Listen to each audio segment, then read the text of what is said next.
Bonjour. Bonjour à chacune et à chacun. Je vous invite à prendre place. Notre culte va commencer. Merci de prendre place.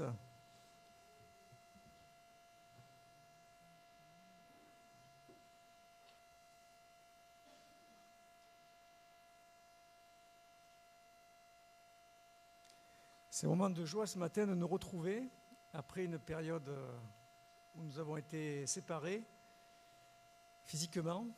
Et c'est vrai que la salle est clairsemée ce matin, mais nous sommes unis déjà dans l'esprit. Je voudrais aussi saluer les personnes, les frères et sœurs qui sont absents mais qui sont aussi présents par la vidéo. Grâce à ces moyens techniques, nous pouvons aussi nous retrouver. Donc, soyez les bienvenus chacune et chacun ce matin. Merci à Emmanuel et Camille Willem qui ont organisé la vidéo, l'aspect technique qui nous permet d'être rapprochés par le son et l'image en tout cas. Donc soyez vraiment les bienvenus. C'est l'occasion de ce matin de venir louer le Seigneur ensemble, en communauté, même si nous sommes un peu dispersés. Et je voudrais juste qu'on affiche le psaume 100, versets 4 et 5, en ce début. Entrez dans ses portes avec reconnaissance, dans ses parvis avec des chants de louange, célébrez-le, bénissez son nom, car l'Éternel est bon, sa bonté dure éternellement et sa fidélité de génération en génération. Nous sommes aujourd'hui le deuxième dimanche de l'Avent, les 2 bougies ont été allumées, et nous sommes dans l'entente aussi bien sûr de la célébration de Noël, du souvenir de la naissance de Jésus. Et juste au début de culte, je voudrais que nous passions une petite vidéo pour démarrer ce moment de souvenir de l'Avent.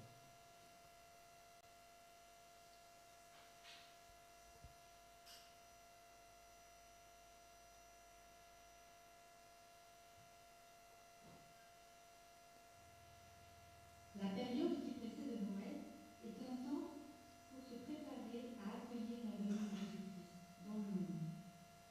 Il est notre espérance au cœur de la nuit.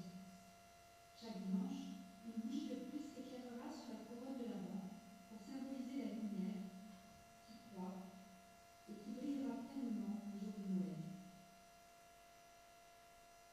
À chaque bougie allumée, j'ai invité un pasteur qui a enseigné et a encouragé notre foi à annoncer le thème du dimanche de l'Avent.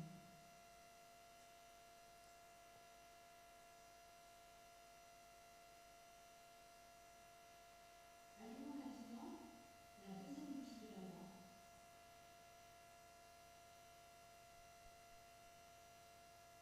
Et je remercie chaleureusement notre deuxième invité. La Bible nous présente Abraham, père du peuple d'Israël, comme étant aussi le père de la foi, celui qui deviendra source de bénédiction parce qu'en lui, toutes les familles de la terre seront bienheureuses. Cette deuxième bougie qui est allumée est un symbole de la foi dans laquelle nous sommes encouragés à nous ancrer avec toute la plénitude de la joie de Noël.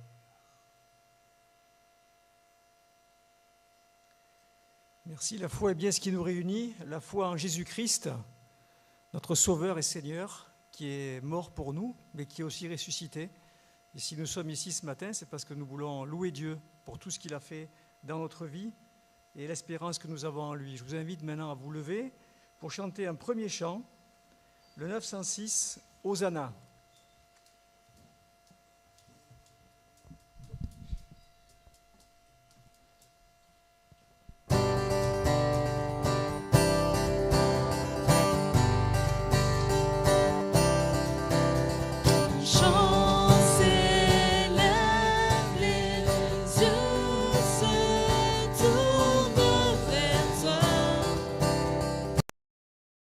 Tourne vers toi.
Seigneur, sois le bienvenu ce matin parmi nous.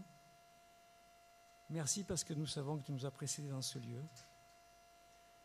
Et Seigneur, c'est vrai que c'est en toi que nous puisons la force de vivre. C'est toi qui as la vie, Seigneur. Tu es le chemin, la vérité et la vie. Et Seigneur,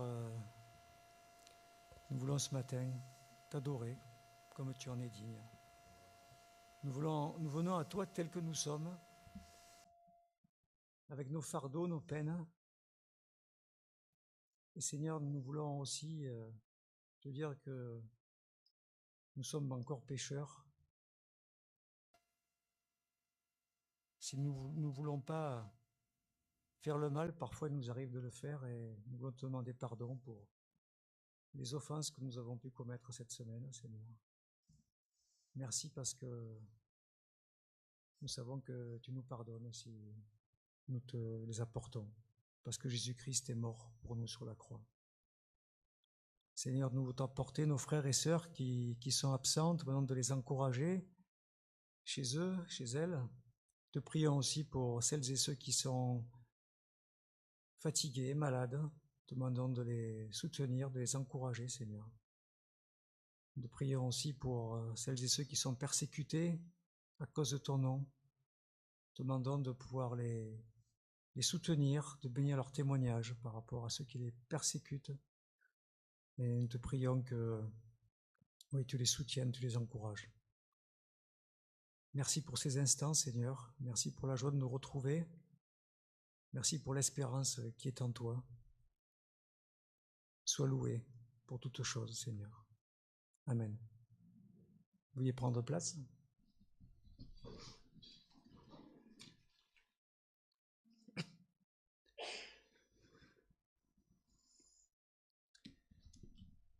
Le 1er octobre dernier, nous avons eu la joie d'être à nouveau grands-parents, avec mon épouse, d'une petite fille qui est prénommée Selena. Et donc 3 jours après sa naissance, elle est revenue à la maison, nous étions montés pour les aider. Et donc nous avons pu prendre cet enfant qui avait 3 jours dans nos bras. Et cet enfant, bien sûr, tout enfant, tout bébé de cet âge-là est fragile, faible, vulnérable, et il serait perdu sans ses parents. Et en réfléchissant à la préparation de ce culte, j'ai fait un parallèle avec la situation que nous vivons et également la période de l'Avent, puisque Noël est le 25 décembre et nous approchons tout doucement de cette date. Alors, d'abord par rapport à la crise majeure que nous vivons, cette crise sanitaire depuis le début de l'année, cette pandémie de Covid-19 atteint toute la planète et met bien en évidence la fragilité de l'espèce humaine et sa faiblesse et sa grande vulnérabilité.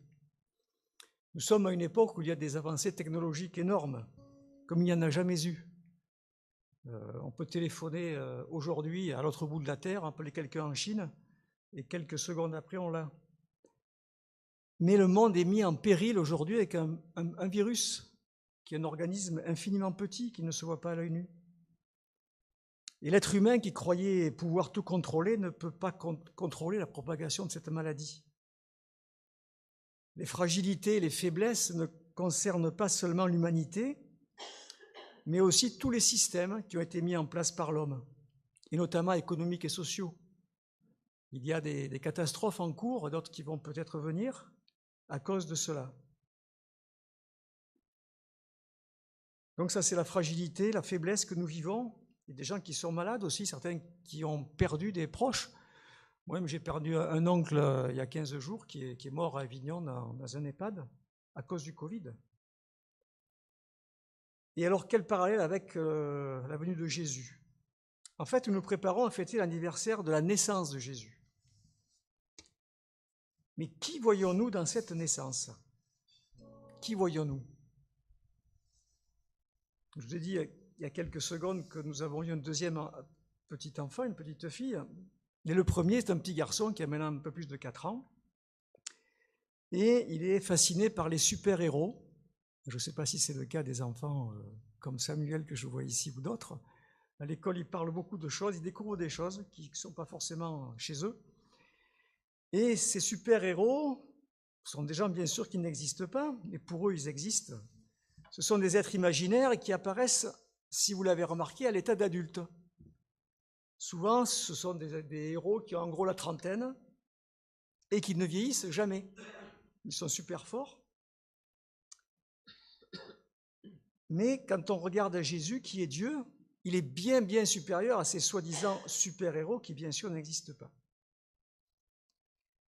Bien que Jésus soit supérieur en tout à ces super-héros imaginaires ou à tous ces êtres humains qui étaient des rois, des princes, pourtant Jésus est venu dans le monde en étant d'abord un bébé, un tout petit enfant. Il a connu la fragilité, la faiblesse et a dépendu de son entourage pour commencer sa vie. Le début de sa vie sur terre a été très difficile. Et je vous invite à lire l'évangile de Luc au chapitre 2. Et très souvent, en ces moments, quand je pense à cela, je suis toujours ému, parce que Jésus a pris le risque de naître comme un bébé. Et avant de le louer, je vous propose d'y réfléchir ensemble quelques instants. Joseph et Marie, qui est enceinte, vont à Bethléem pour se faire recenser dans la ville natale de Joseph. C'est à ce moment que Marie est prise des douleurs de l'enfantement. Premier point, il n'y avait pas de place pour eux dans l'hôtellerie. Beaucoup de personnes extérieures à Bethléem venaient pour le recensement et en principe se logeaient dans l'hôtellerie. Il n'y avait pas de place pour Jésus, encore moins pour Marie et Joseph. Et cela fait réfléchir. Et qu'est-ce qu'ils font? Ils doivent donc aller dans une étable ou une bergerie. Est-ce que vous êtes déjà rentré dans une étable ou dans une bergerie? Dans un monde tellement urbanisé avec de moins en moins d'agriculteurs que beaucoup de gens ne connaissent pas cela. Moi, j'ai eu l'occasion d'y rentrer à maintes reprises. J'avais aussi une grand-mère en Ardèche qui avait des chèvres et des moutons. Et tout petit, j'y suis rentré. Il y a une odeur particulière. L'odeur est particulière. Marie a mis au monde Jésus dans une étable ou une bergerie. De plus, il nous est dit qu'à part les animaux, Marie était seule avec Joseph. Il n'y avait pas de sage-femme, ni d'infirmière, ni de médecin. Marie n'a pas eu droit à une péridurale pour atténuer les douleurs de l'accouchement. Et le lieu de naissance n'était pas un lieu aseptisé. Si vous êtes déjà rentré dans une bergerie, une étable, vous pouvez constater qu'il y a beaucoup de mouches, de la vermine, etc. Et à cette époque, on ne connaissait pas le gel hydroalcoolique, ni l'eau de Javel, ni les vaccins. Et voici comment donc a été reçu dans ce monde le roi des rois, le Seigneur Dieu. En plus, Jésus, qui est Dieu, qui est le Seigneur Dieu, n'a pas choisi une famille riche. Quand l'ange a annoncé à Marie qu'elle allait être enceinte par la puissance de l'Esprit, il ne s'est pas adressé à une personne qui était riche, fortunée. Jésus est né dans une famille modeste. Joseph et Marie ne roulaient pas sur l'or. Et ce qui en atteste, je vous invite à le lire, c'est dans Luc 2, 22 et 24 et au chapitre 12 du Lévitique, les versets 6 à 8. Ce qui en atteste qu'ils n'étaient pas riches, c'est qu'ils ont offert 2 pigeons à la fin de la période de purification de Marie, alors que ce qui est demandé en premier, c'est d'offrir un agneau. Et après, il est dit que si la personne n'a pas suffisamment de moyens, il offre 2 pigeons ou 2 tourterelles. Nous vivons une période difficile avec cette pandémie. Notre foi est mise à l'épreuve. Nous pouvons souffrir à la fois de maladies, mais aussi de solitude, de soucis financiers. Et dans cette situation, si Dieu le permet, c'est que nous avons quelque chose à apprendre, même si ce n'est pas facile. Et si nous réalisons notre fragilité, notre faiblesse et notre vulnérabilité, La bonne nouvelle ce matin, c'est que Dieu nous rejoint dans notre situation. Jésus a dit, voici, je suis avec vous tous les jours jusqu'à la fin du monde. Et dans ces jours qui sont difficiles, le Seigneur nous rejoint. Et je voudrais que nous lisions ensemble 3 passages qui m'ont encouragé en réfléchissant à cette situation. Le premier se trouve dans 1 Corinthiens, chapitre 1, les versets 26 à 30. Je lirai dans la version second 21. Considérez, frères et sœurs, votre propre appel. Il n'y a parmi vous ni beaucoup de sages, selon les critères humains, ni beaucoup de puissants, ni beaucoup de nobles. Mais Dieu a choisi les choses folles du monde pour couvrir de honte les sages. Et Dieu a choisi les choses faibles du monde pour couvrir de honte les fortes. Dieu a choisi les choses basses et méprisées du monde, celles qui ne sont rien, pour réduire à néant celles qui sont, afin que personne ne puisse faire le fier devant Dieu. C'est grâce à lui que vous êtes en Jésus-Christ, lui qui est devenu par la volonté de Dieu notre sagesse, notre justice, la source de notre sainteté et notre libérateur. Que les pécheurs disparaissent de la terre. Excusez-moi, je suis allé trop loin. Un autre passage dans 2 Corinthiens 12, verset 7 à 10. Et pour que je ne sois pas rempli d'orgueil à cause de ces révélations extraordinaires, j'ai reçu une écharde dans le corps, un ange de Satan pour me frapper et m'empêcher de m'enorgueillir. 3 fois, j'ai supplié le Seigneur d'éloigner de moi. Il m'a dit, « Ma grâce te suffit, car ma puissance s'accomplit dans la faiblesse. Aussi, je me montrerai bien plus volontiers fier de mes faiblesses, afin que la puissance de Christ repose sur moi. C'est pourquoi je me plais dans les faiblesses, dans les insultes, dans les détresses, dans les persécutions, dans les angoisses pour Christ, car quand je suis faible, c'est alors que je suis fort. » Il y a un dernier passage dans Hébreux au chapitre 4, les versets 14 à 16. « Ainsi, puisque nous avons un souverain grand prêtre qui a traversé le ciel, Jésus le Fils de Dieu, restons fermement attachés à la foi que nous professons. En effet, nous n'avons pas un grand prêtre incapable de compatir à nos faiblesses. Au contraire, il a été tenté en tout point comme nous, mais sans commettre de péché. Approchons-nous donc avec assurance du trône de la grâce, afin d'obtenir compassion et de trouver grâce pour être secourus au moment opportun. » Pour entrer tout doucement dans le moment de louange, avant que nous chantions nous-mêmes, je vous invite à écouter un chant qui est interprété par le groupe Glorious et qui s'intitule « Relever le faible ». Je vous invite à bien écouter les paroles et le texte va s'afficher.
Tu le conduis vers ton Père, qui le conduit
Je vous invite à vous lever pour poursuivre. Nous allons chanter 3 chants. Le premier, c'est Cet amour, numéro 1000 sur J'aime l'Éternel.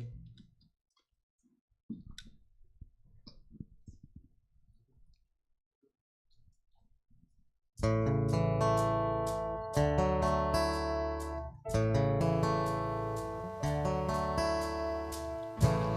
toi les humbles sont bénis, en toi les faibles sont affermis, les cœurs brisés tu rétablis, donnant la vie. Cet amour qui peut libérer, cet amour qui peut restaurer, nous appelle par notre nom. Tu nous appelles par notre nom. C'est Dieu qui créa tout l'univers, c'est Dieu qui va mourir au calvaire, nous appelle par notre nom. Tu nous appelles par notre nom.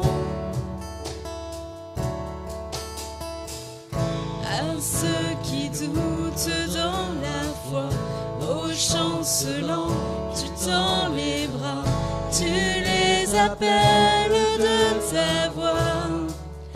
Venez à moi, cet amour qui peut libérer, cet amour qui peut restaurer, nous appelle par notre nom.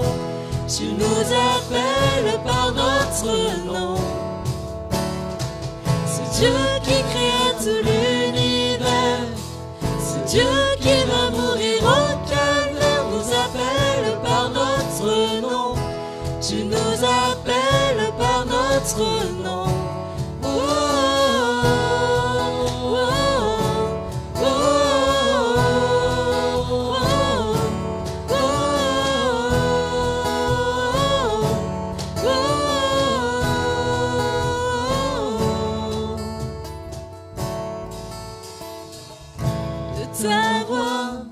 de ta voix, tu nous appelles à la croix. De ta voix, tu nous appelles à la croix. De ta voix, tu nous appelles à la croix. De ta voix, tu nous appelles à la croix.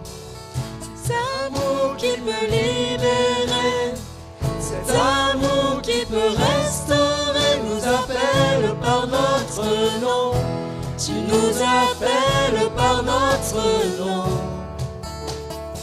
C'est Dieu qui créa tout l'univers, c'est Dieu qui va mourir au calvaire, nous appelle par notre nom. Tu nous appelles par notre nom. Oh, oh, oh, oh,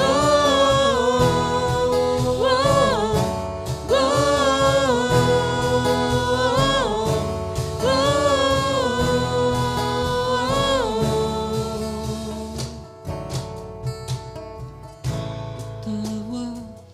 de ta voix, tu nous appelles à la croix. De ta voix, tu nous appelles à la croix. De ta voix, tu nous appelles à la croix. De ta voix, tu nous appelles à la croix.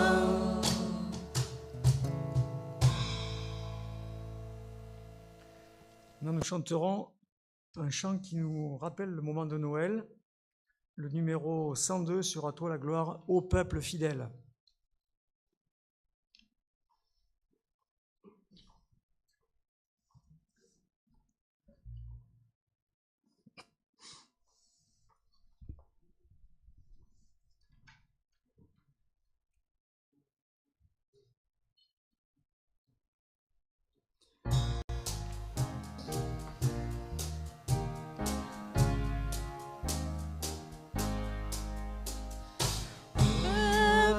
Fidèle, Jésus vous appelle, venez triomphant, joyeux, venez en ces lieux. Ô peuple fidèle, venez voir le roi des cieux, que votre amour l'implore, que votre foi l'adore, et qu'elle chante encore ce don précieux. L'humble étable, froide et misérable, d'héberger le grand amour lui forme une cour. Dans cette humble étable, accourez à votre tour, que votre amour l'implore, que votre foi l'adore, et qu'elle chante encore sa gloire en ce jour. Il vient sur la terre fléchir la colère de Dieu, notre Créateur, sauver le pécheur. Il vient tel un frère, votre puissant Rédempteur, que votre amour l'implore, que votre foi l'adore, et qu'elle chante encore Jésus le Sauveur. Nous poursuivons avec le suivant, écoutez le chant des anges.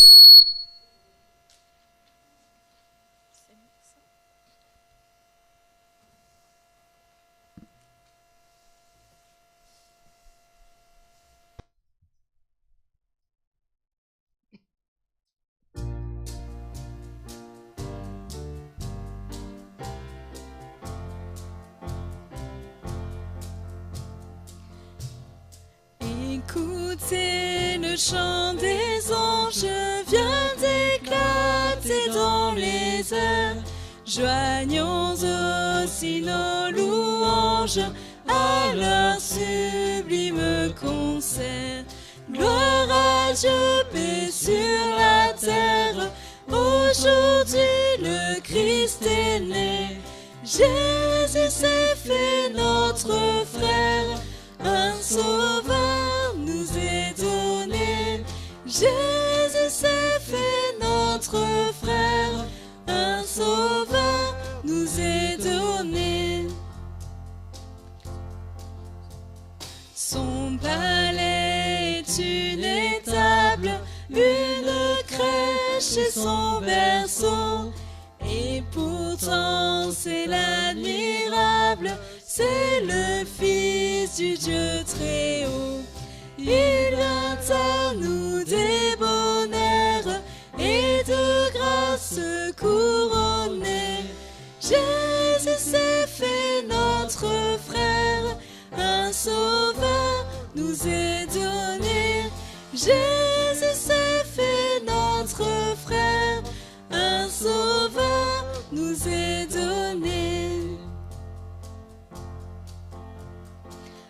Avec vous, bergers et mages, au pied de notre Seigneur, nous déposons nos hommages, nous lui donnons notre cœur.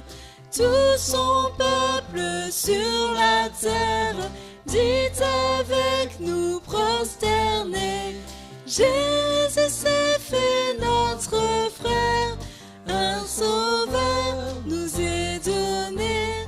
Jésus s'est fait notre frère, un sauveur nous est donné.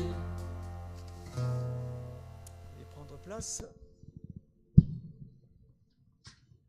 Nous aurons maintenant un temps libre d'adoration et de louange, que chacune et chacun vous puissiez exprimer ce que vous avez à dire au Seigneur, soit vive voix, soit dans votre cœur.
Amen.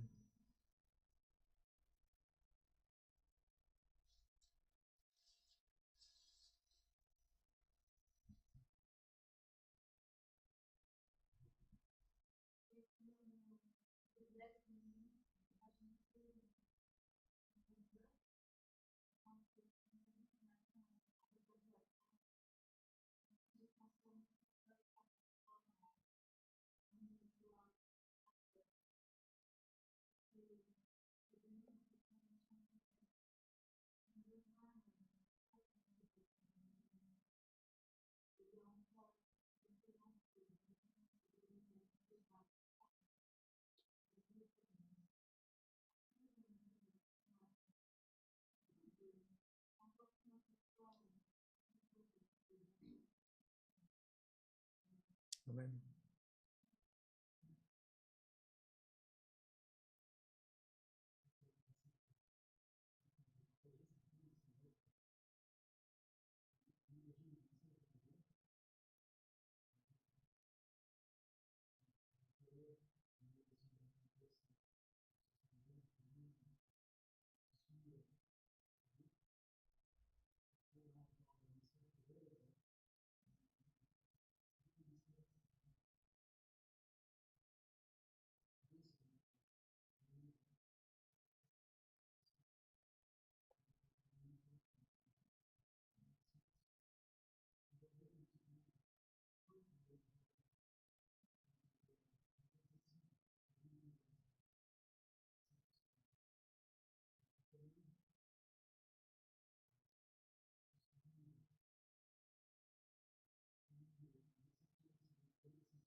Amen.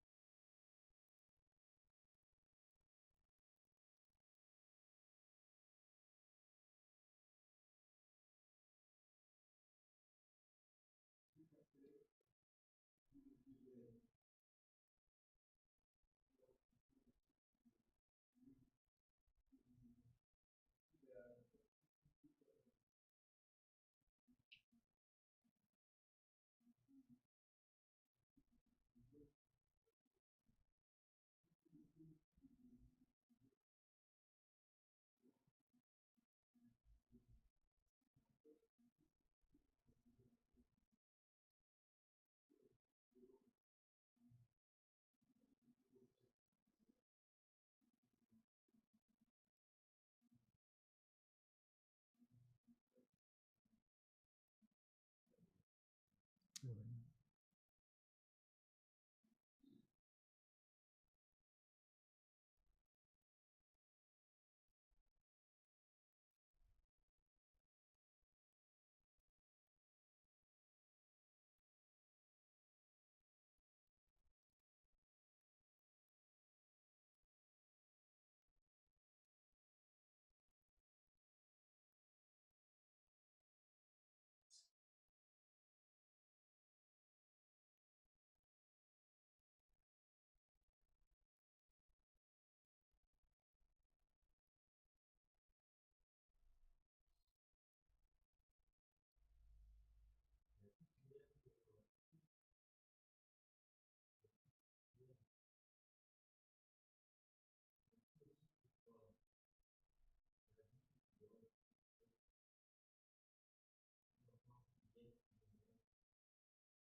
Amen.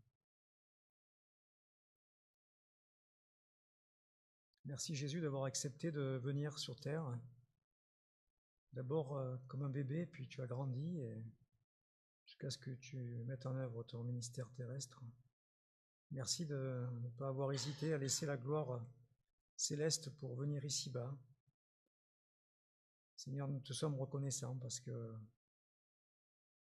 tu nous as rachetés au prix de ton sang et Seigneur, ça nous ne pourrons pas l'oublier. Nous voulons te rendre gloire, Seigneur. Merci parce que nous savons que tu reviendras un jour. Et merci parce que nous savons que tu nous as préparé une place et que nous serons un jour avec toi. Merci pour cette ferme espérance que nous avons et c'est une assurance parce que nous savons que tu tiens tes promesses. Tout ce que tu dis est vrai, tout ce que tu as promis s'est accompli ou va encore s'accomplir. Et Seigneur, sois loué, sois béni pour cela. Amen. Je laisse la place maintenant à Henri Pini pour la prédication.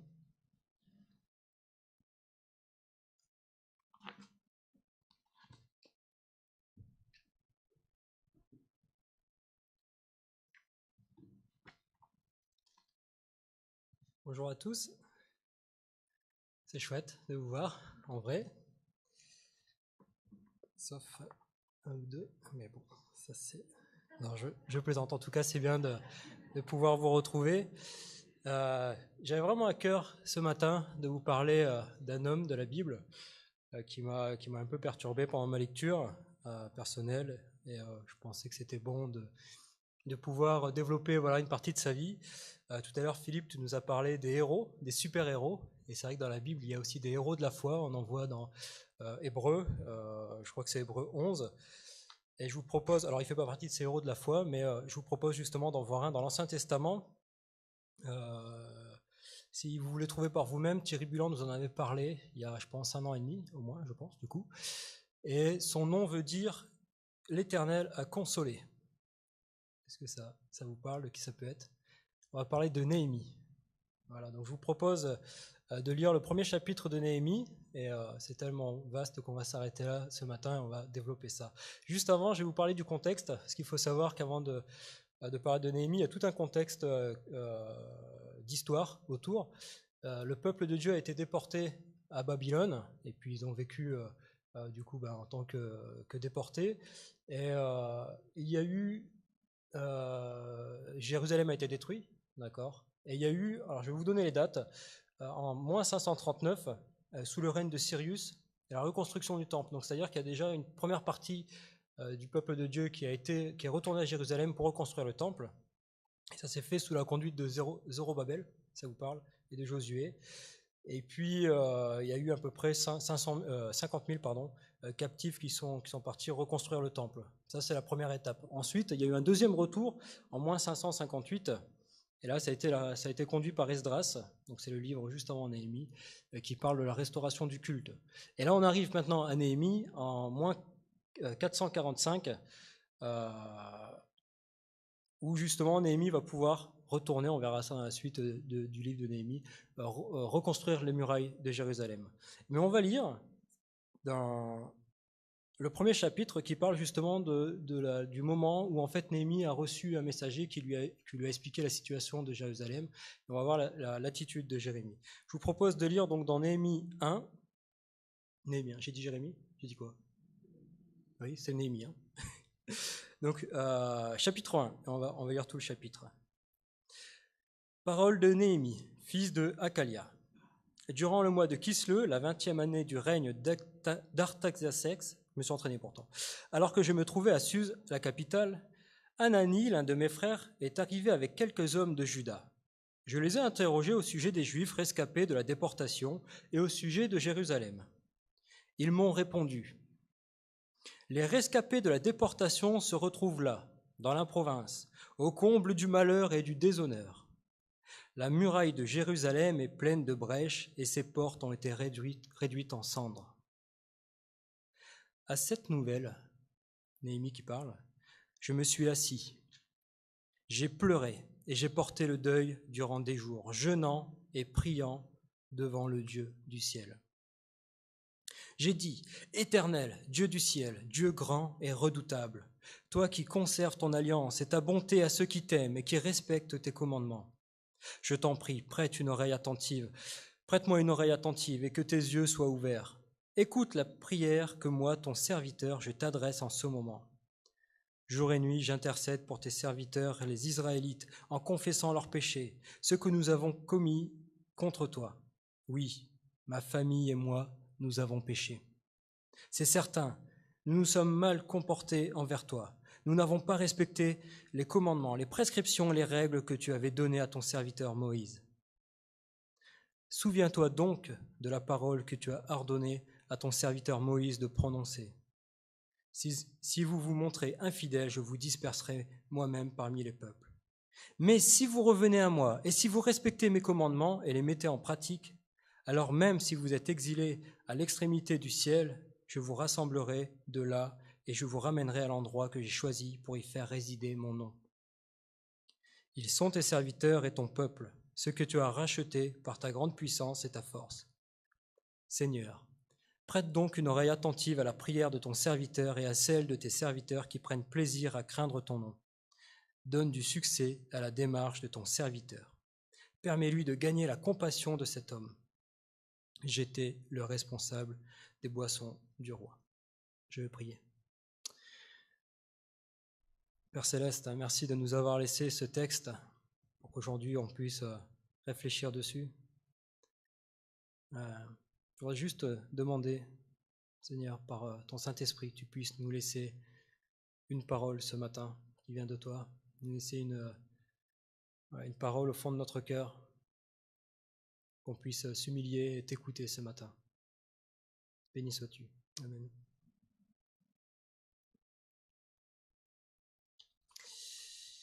Alors, qui est Néhémie ? Néhémie, c'est un juif, et on dit qu'il s'occupe des boissons du roi. À l'époque, on disait que c'était les chansons. Charles, je ne peux que te regarder. Toi qui travailles dans le vin, est-ce que tu aurais aimé être les chansons du roi à cette époque-là ? Il faut savoir que c'était en fait un rôle où il faisait goûter du vin, où il s'occupait aussi des mets du roi. Et souvent, ils avaient une relation qui était assez proche avec le roi. Ils pouvaient aussi devenir amis.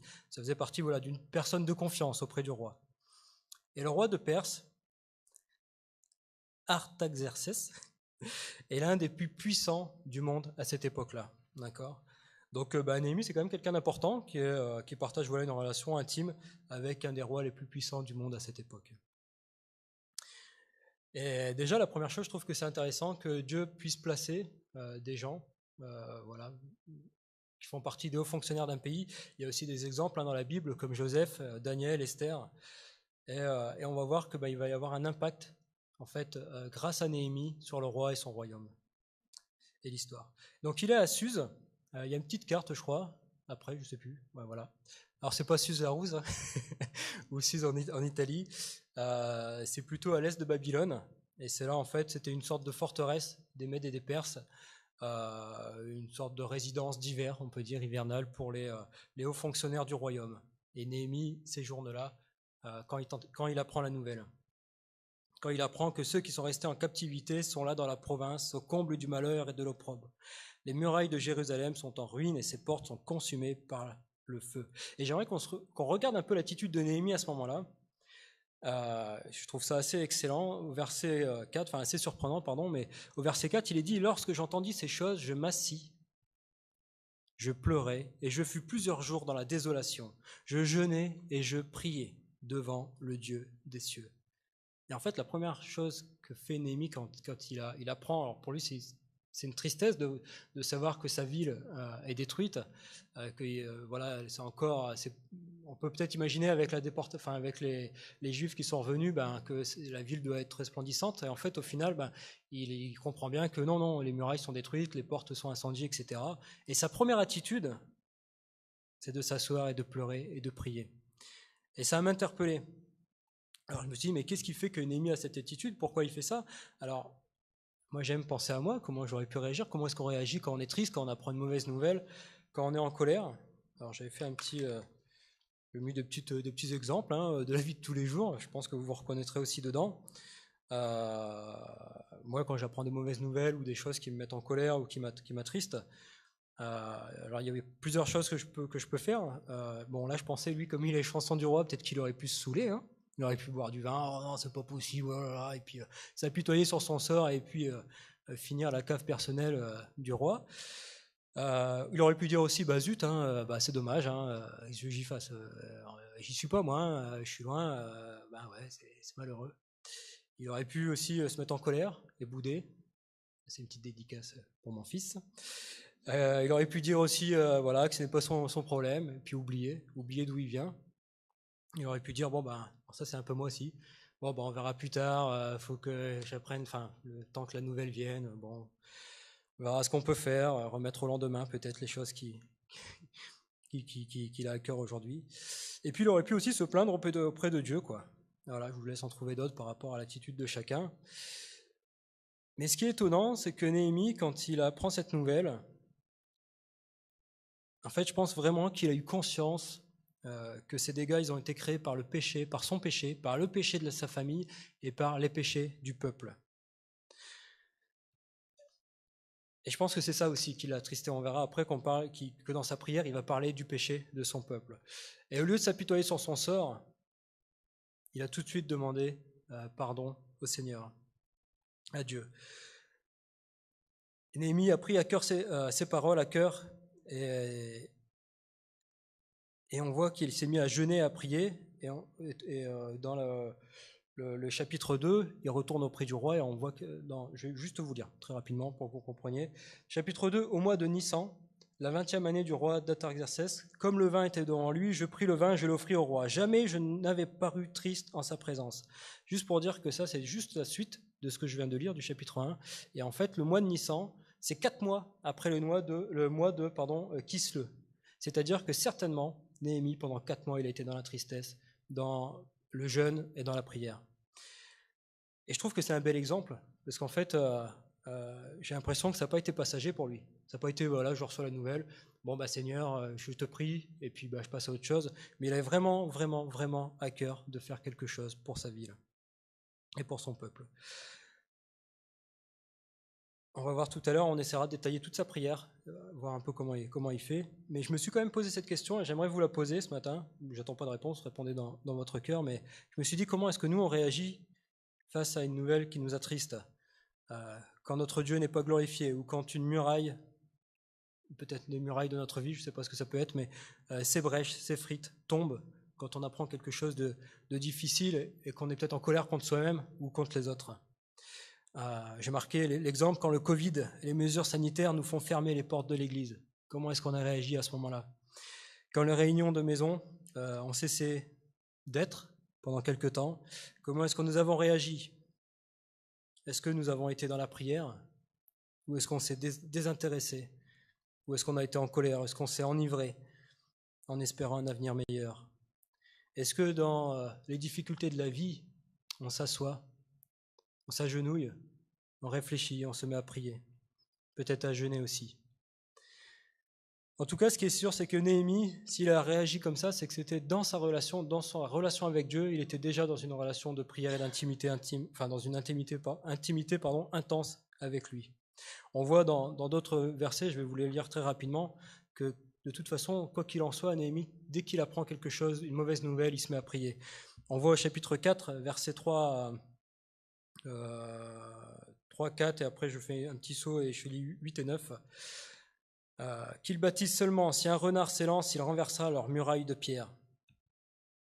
Écoute, ô Dieu, comme nous sommes méprisés, fais retomber leur insulte. Alors ça, c'est les gens qui se moquaient de Néhémie pendant qu'ils construisaient la muraille, pardon. Et il dit, fais retomber leur insulte sur leur tête et livre-les au pillage sur une terre où ils soient captifs. Ils se liguèrent tous ensemble pour venir attaquer Jérusalem et lui causer du dommage.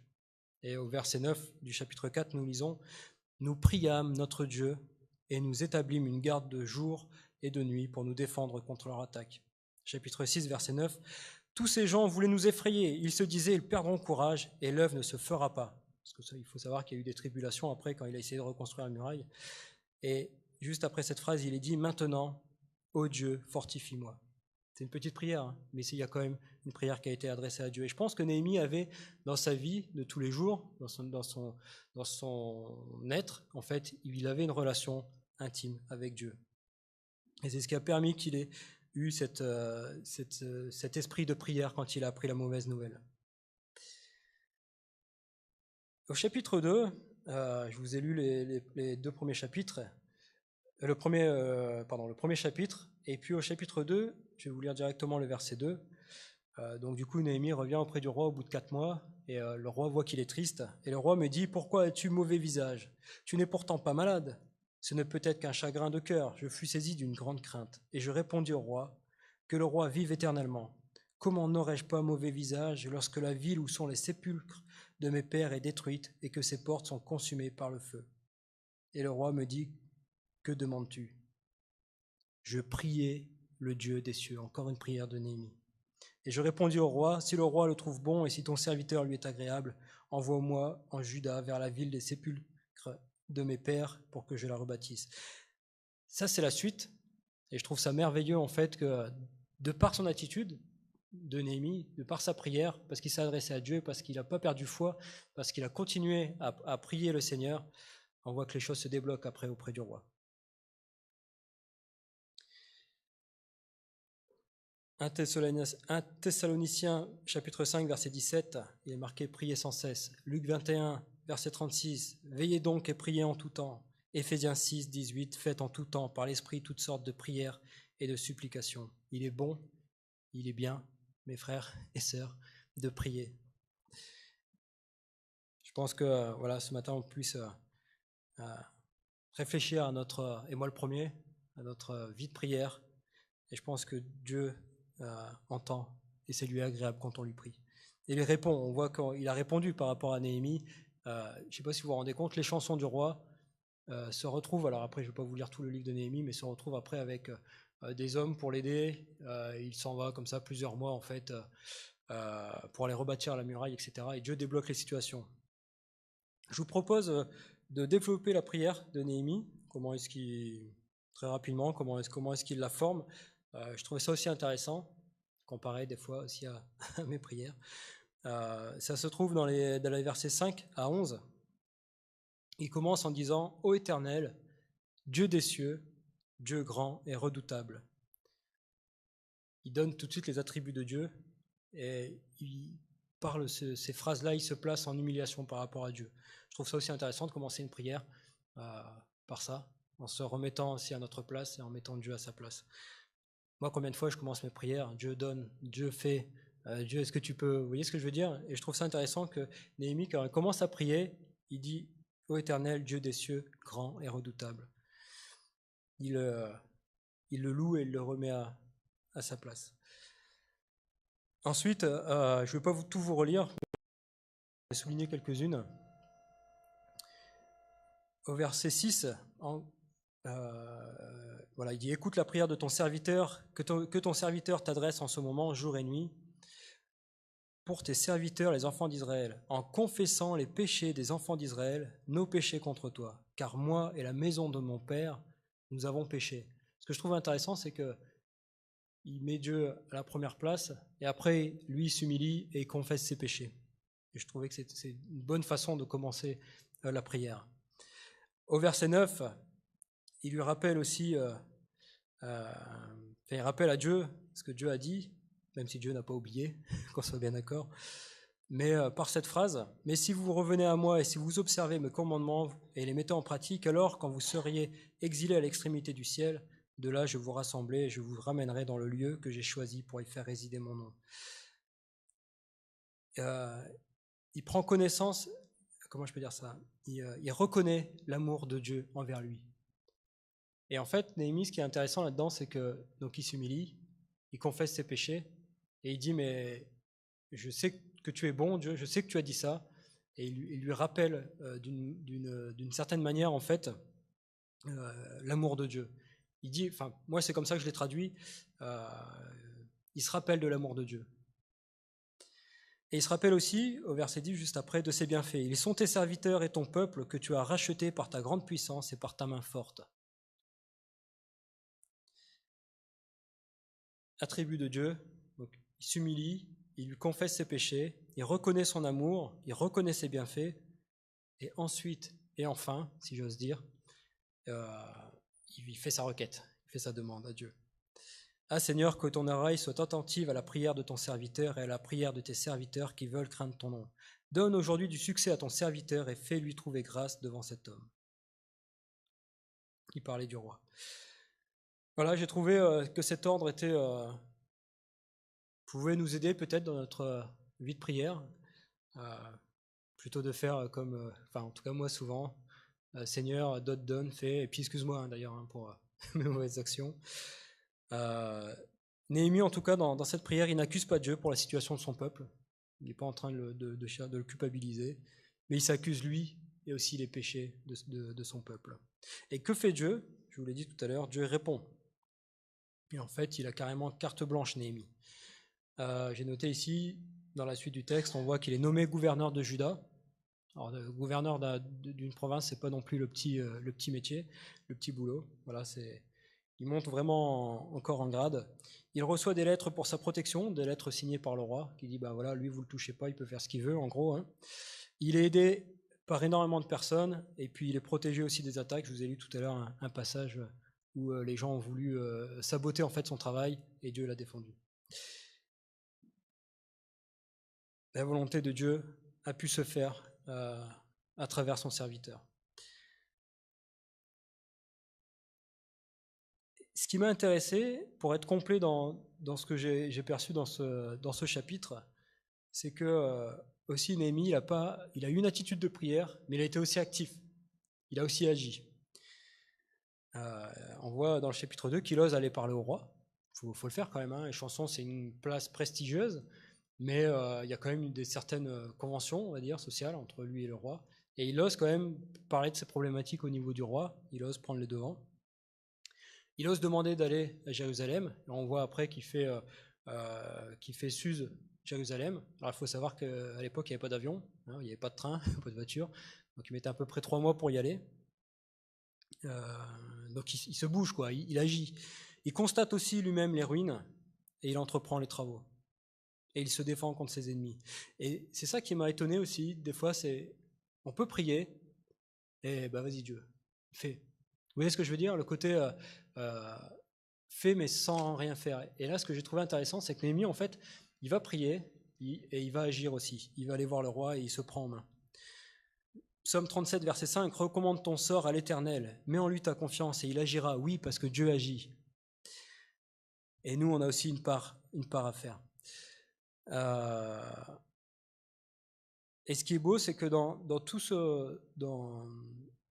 son livre, dans Néhémie, vers la fin, au chapitre 8, finalement, une fois qu'il a prié, une fois qu'il agit, une fois qu'il entreprend toutes ces choses, alors je vous encourage vraiment à lire ce livre, il y a plein de choses qui se passent, mais au final, et je pense que c'est vraiment par l'attitude de Néhémie, par sa relation intime avec Dieu, au final, ça se finit sur une super fin, un peu comme les banquets d'Astérix, là où tout le monde est content.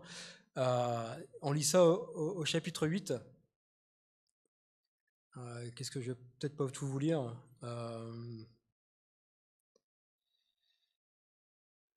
Je vais vous lire les versets 9 et 18. Je vais vous passer un peu tous les... Mais lisez-les chez vous si vous voulez.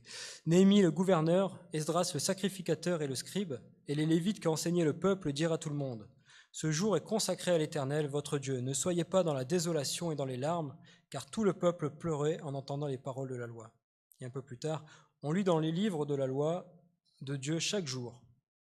Depuis le premier jour jusqu'au dernier, on célébra la fête pendant 7 jours et il y eut une grande assemblée solennelle le 8e jour, comme cela est ordonné. C'est-à-dire qu'il faut se remettre à leur place. Ils ont été déportés. Il y a certaines traditions qui ont été perdues. Il y a une foi, je pense, au niveau du peuple qui a aussi été cassée. Il faut savoir que le peuple de Dieu, dans toutes les lectures, quand on lit 1 Samuel, Chronique, Roi, etc., à chaque fois, c'est à peu près la même chose, mais c'est comme nous. Hein. Ils pêchent, ils reviennent à Dieu, et après, on dirait qu'ils n'ont pas compris, ils repêchent, etc. Et là, ils étaient dans un moment, je pense, de leur foi où c'était quand même assez compliqué. Et à la suite du livre de Néhémie, par l'action, par la prière, parce que Néhémie fait, ça a suscité aussi de belles choses, et notamment la lecture devant toute l'assemblée de la Torah, de la loi. Donc c'est comme ça que j'aimerais conclure, que grâce à la foi et à la prière d'un seul homme, le peuple de Juda termina la muraille en 52 jours et expérimenta un réveil spirituel en célébrant la fête des tabernacles. Et la question que j'aimerais maintenant poser, du coup, c'est et nous quoi? On va reconstruire une muraille ou non, c'est pas ça que je veux dire. cherche pas à nous accuser dans cette prédication, parce qu'elle est un premier pour moi, mais j'aimerais vraiment que ce soit encourageant pour tout le monde dans notre vie de prière et notre relation avec Dieu, qu'on puisse se dire qu'on a ce privilège, on en a parlé aussi tout à l'heure, de pouvoir parler à Jésus, qu'il soit l'intermédiaire auprès du Père. Et qu'est-ce qu'on en fait de ça? Qu'est-ce qu'on en fait de ce privilège? Qu'est-ce qu'on en fait de ce bonheur de pouvoir s'adresser au Roi des Rois? Il y a 3 semaines, j'ai un collègue qui a perdu sa maman, et il m'expliquait sa tristesse. Et bon, elle était âgée, mais pour lui c'était soudain. Et en fait, ça m'a rappelé aussi, c'était un collègue qui n'est pas chrétien, et dans son discours, ça m'a ramené aussi à l'espérance qu'on a en Christ, et à la non-espérance qu'ont aussi les non-chrétiens. Et je voulais vous partager parce que je pense que c'est réellement un privilège de pouvoir avoir foi en Dieu et de pouvoir lui parler. Grâce à Christ qui est mort sur la croix, nous avons un accès au Père. Est-ce qu'on y croit? Qu'est-ce qui vous attriste dans la vie? Quelles sont vos murailles qui tombent, qui s'effritent? Qu'est-ce qui vous met aussi en colère? Qu'est-ce que vous avez à cœur? Qu'est-ce qui vous peine? Quand est-ce que c'était la dernière fois que vous avez eu mal au ventre, que vous avez eu envie de pleurer, que vous avez envie de prier, de supplier Dieu par amour pour lui, pour une situation, pour guérir un péché, une situation malheureuse, un non-chrétien peut-être, une conversion, j'en sais rien, il y a plein d'exemples. J'ai marqué à cause d'un proche non-chrétien. Alors par exemple, le collègue, quand il m'a parlé de ça, j'ai prié pour lui, mais je dis, mais c'est fou de ne pas avoir l'espérance en fait de la vie après la mort. D'une église mourante peut-être, je sais pas, d'une foi désorientée, d'une ville à l'agonie spirituellement, d'un pays aveugle, etc. Est-ce que vous voyez des nouvelles qui nous peinent, qui nous attristent? Et si oui, comment est-ce qu'on réagit? Osons prier et agissons pour la gloire de Christ. Je vais prier.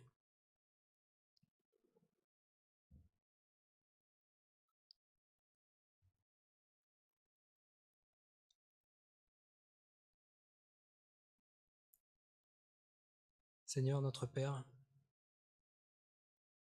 merci parce que tu es fidèle.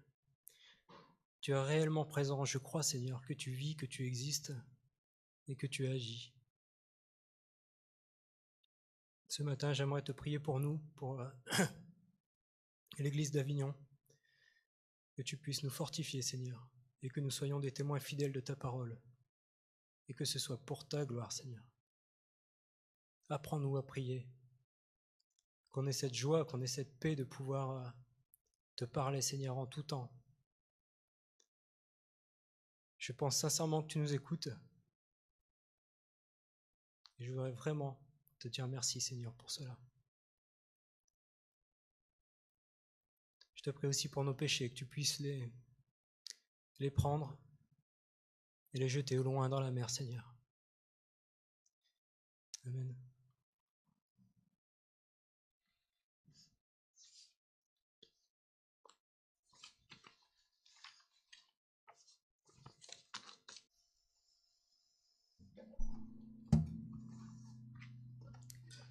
Nous allons prendre quelques minutes maintenant pour nous souvenir du sacrifice de Jésus-Christ. Avec le contexte sanitaire, il m'a paru un peu difficile de pouvoir partager physiquement le pain et le vin. Néanmoins, il me paraît souhaitable de nous souvenir de ce que Jésus a fait pour nous. Parce que si Jésus-Christ n'était pas mort et n'était pas ressuscité, notre foi serait vaine. Et notre présence ici ne serait qu'inutile, ne serait qu'une religion comme il y en a d'autres. Mais Jésus est venu dans ce monde, il a grandi, pendant 3 ans il a accompli un ministère pour annoncer la bonne nouvelle du salut. Il est mort sur la croix et il est ressuscité. Et il nous a préparé une place. J'aimerais que nous lisions dans quelques versets dans le premier chapitre de Colossiens. Colossiens chapitre 1, les versets 13 à 14 et 20 à 21. Dieu nous a délivrés de la puissance des ténèbres et nous a transportés dans le royaume de son Fils bien-aimé, en qui nous sommes rachetés, pardonnés de nos péchés. Et un peu plus loin, Dieu a voulu par Christ tout réconcilier avec lui-même, aussi bien ce qui est sur la terre que ce qui est dans le ciel, en faisant la paix à travers lui par son sang versé sur la croix. Et vous qui étiez autrefois étrangers et ennemis de Dieu par vos pensées et par vos œuvres mauvaises, il vous a maintenant réconciliés par la mort de son Fils dans son corps de chair, pour vous faire paraître devant lui saint, sans défaut et sans reproche. Je vous invite à prier, après quoi nous chanterons un chant. Seigneur, quand nous lisons ta parole, nous sommes parfois surpris, étonnés de lire que par le sacrifice de Christ, qui est mort pour nos péchés, tu nous vois saints, sans défaut et sans reproche. Et pourtant, il nous arrive encore de pécher. Seigneur, c'est un plan merveilleux que tu as mis en œuvre par Jésus, Seigneur, pour nous racheter au prix de son sang. Nous voulons t'exprimer toute notre reconnaissance, toute notre gratitude, Seigneur. Parce que ce n'est pas par nos œuvres, par des choses bonnes que nous pourrions gagner notre salut, mais c'est par pure grâce. Merci, Seigneur, d'avoir tout accompli, d'avoir fait le premier pas. Merci pour ton amour éternel. Aide-nous aussi à témoigner, Seigneur, auprès de ceux qui nous entourent et qui ne te connaissent pas, dans nos familles, nos voisins, nos collègues de travail, nos connaissances, que nous soyons, oui, le sel de la terre, que dans ces occasions aussi de temps difficiles, de maladies, nous sachions pouvoir parler de toi et que ces personnes aussi puissent penser à toi, Seigneur, toutes celles qui sont touchées par le deuil, le découragement, que ce soit en toi qui trouve la source de vie, Seigneur, parce que tu es la vie. Nous te remercions pour tout, Seigneur, pour tout ce que tu fais dans nos vies. Nous nous attendons à toi parce que tu es notre espérance et notre joie. Sois loué, Seigneur. Amen. Je vous invite à vous lever et à chanter le chant qui s'intitule « Jésus-Christ est ma sagesse ». Il éclaire mon chemin et je marche en ma faiblesse, conduit par sa surmain. Nous pouvons compter sur la main du Seigneur qui ne nous lâchera pas.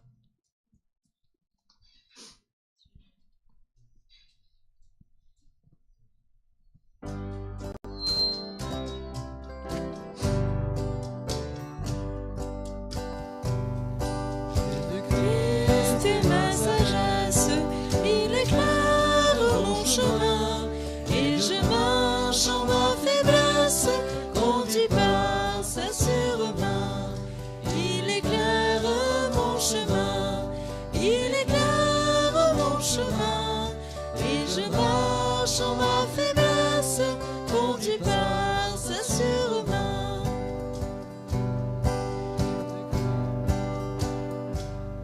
Jésus-Christ est ma justice, son sang a coulé pour moi.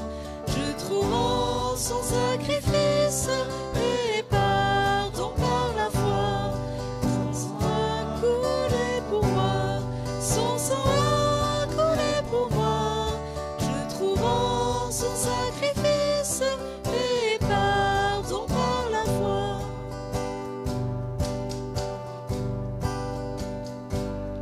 Jésus-Christ me sanctifie, au divin s'est attaché. Je reçois de lui la vie qui m'affranchit du péché. À toi Jésus attaché, à toi Jésus attaché. Je reçois de toi la vie qui m'affranchit du péché.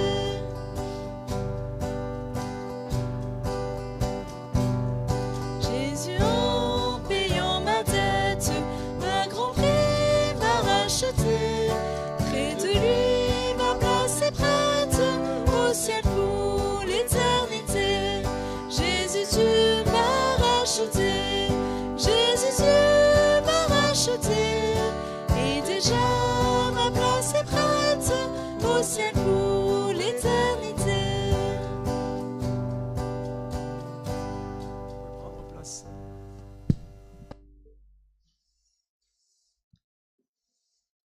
Je rappelle que pour les offrandes, une boîte est mise à votre disposition. Elle est sur la chaise ici parce que la sortie se passe par là. Je vous rappelle que le protocole sanitaire, c'est de rentrer par la pièce du fond et de sortir par ces portes qui seront ouvertes juste après. La boîte d'offrande est mise là.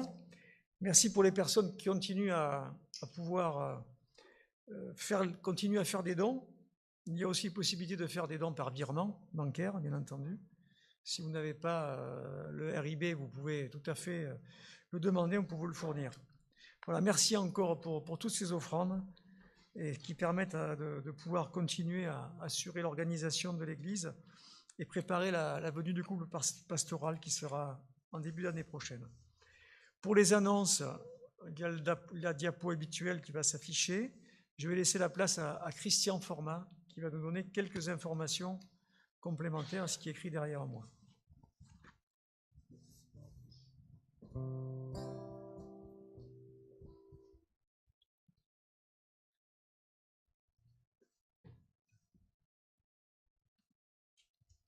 Bonjour à tous. Quelques nouvelles de la vie de famille tout d'abord. Pensons à Camille. Merci d'être là, Camille, aujourd'hui et ton travail à la vidéo. Tu vas être opéré mardi, c'est ça? Le 8, hein? Ok. Donc on pense à toi et on prie pour toi, pour que ça se passe bien. Vie de famille, donc on en a parlé. Pensons à nous appeler les uns les autres, à communiquer, à partager et à porter dans la prière. Donc le programme à propos de prière, donc il y a la lettre mensuelle de prière qui a été diffusée, mais nous avons aussi donc tous les mercredis un temps de halte prière. Et tout comme Néhémie, nous voulons aussi appuyer nos prières, les nourrir en rappelant au Seigneur ses paroles et ses promesses. Appuyer nos prières sur ces paroles. Et ce temps de halte prière commence toujours par une petite méditation de quelques versets, de 2-3 versets. Et ensuite, on prie les uns pour les autres. Donc, mercredi 9 à 19h30, la halte prière. Alors, toutes les rencontres, hormis les célébrations de culte, continueront d'avoir lieu dans ce temps de confinement allégé en Zoom quand même. Ce que je veux dire aussi concerne donc toutes ces rencontres, c'est-à-dire que si vous avez vraiment des soucis parce que vous n'avez pas d'application informatique ou de matériel qui permettent, regroupez-vous entre vous. Hein, vous savez qu'on peut se regrouper à moins de 6 dans le domicile. Et sinon, si vraiment vous n'avez personne avec qui vous pouvez vous associer, vous m'appelez et puis on peut faire une session Zoom à partir d'ici. Je viendrai avec mon PC et puis voilà. Donc mercredi 9 à 19h30, la halte prière sur Zoom. Vous recevez les liens, tout cela par mail ou par WhatsApp. Samedi 12, l'étude biblique aussi. Alors on a attaqué le chapitre 4 d'Éphésiens et on arrive à partir des versets 7 qui concernent justement les dons au service de l'Église. Et c'est vraiment, on va attaquer des versets qui sont fondateurs quant à la reconnaissance et à l'utilité des dons dans l'Église. Donc je vous invite, même si vous n'avez pas suivi les premiers modules de cette lettre aux Éphésiens, à nous rejoindre samedi 12 à 10h, étude biblique sur Éphésiens, chapitre 4 à partir des versets 7 et suivants. Dimanche 13, alors on avait traditionnellement prévu que ce soit la fête de l'Église de Noël l'après-midi.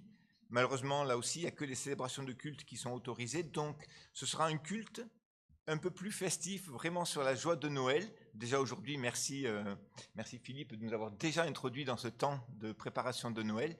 Mais dimanche prochain, donc ici, avec les mêmes consignes sanitaires, mais la joie aussi de pouvoir partager en commun et puis à travers la chaîne YouTube, ce culte de Noël, avec une participation des enfants et des jeunes qui ont préparé des petits textes, des petits chants, qui seront diffusés aussi. Voilà. N'oublions pas non plus la célébration le 24 au soir à 18h30. Et j'en profite pour faire un appel aux musiciens. Donc s'il y a des musiciens qui savent être disponibles le 24 au soir à 18h30, c'est une petite célébration qui dure 3/4 d'heure, 1 heure environ, mais qui nous permet vraiment de rentrer dans cette veillée de Noël et de redécouvrir et de découvrir et de chaque fois savourer à nouveau la joie de ce message. Dieu venu parmi nous en Jésus. Voilà pour les nouvelles. N'hésitez pas à me demander plus de renseignements pour comment nous rejoindre sur Zoom. Donnez-moi vos adresses mail si on ne les a pas encore, etc. Florence,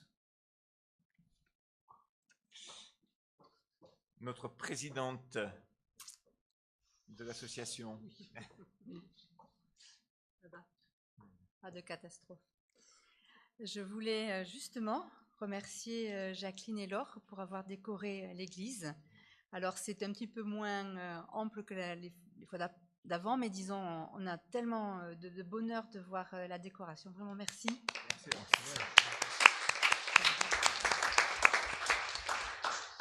Je voulais aussi remercier l'équipe technique car on a réussi à faire le changement de chauffage. La PAC marche depuis quelques jours, la pompe à chaleur. Grâce à André, Christian, et puis on met toujours Salem dans la liste parce qu'il fait toujours quelque chose. Merci vraiment beaucoup. Et on a réussi à faire le changement juste avant la reprise du culte. Donc la vie de l'église continue, le presbytère continue à être aménagé. Donc toutes les réunions continuent en Zoom. On est vraiment une église qui continuons de vivre. Ça, je remercie chacun et chacune de ceux qui participent. Les conseils, on a eu aussi un conseil samedi matin avec Jean-Pierre Sivelli pour le groupe Vitalité. On a été encouragés avec des outils nouveaux, on vous en reparlera. Donc voilà, tout se poursuit et si vraiment vous êtes un petit peu en difficulté, isolé, n'hésitez pas à venir nous contacter, à nous appeler. On trouve des solutions. On trouve vraiment des solutions.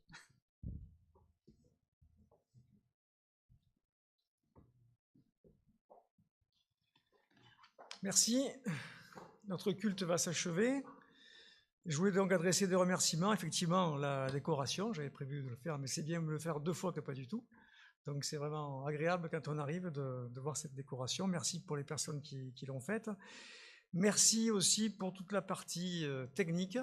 Je redis encore à Emmanuel et Camille Willem. Il y a aussi Salomé qui s'est joint. La famille Poujol a marqué son empreinte aussi dans l'organisation, puisqu'il y a Salomé qui a aidé aussi à passer les diapos. Il y a David, Elliot et Simon qui sont là, André Mendez et Delphine. Merci pour ça, pour tout ce que vous avez fait. Et je vous invite à vous lever pour écouter une parole d'envoi qui est adressée, bien entendu, aux personnes présentes, mais aussi à celles et ceux qui nous regardent par Zoom. Et c'est le verset 10 du chapitre 54 d'Ésaïe. « Même si les montagnes s'éloignaient, même si les collines étaient ébranlées, mon amour ne s'éloignera pas de toi, et mon alliance de paix ne sera pas ébranlée. Dit celui qui a compassion de toi, l'Éternel. » Que la grâce et la paix de Dieu vous accompagnent pendant ces jours qui viennent, et ce jusqu'à son retour. Je vous invite à terminer ce culte par le chant numéro 150, « Christ nous précédant ».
Son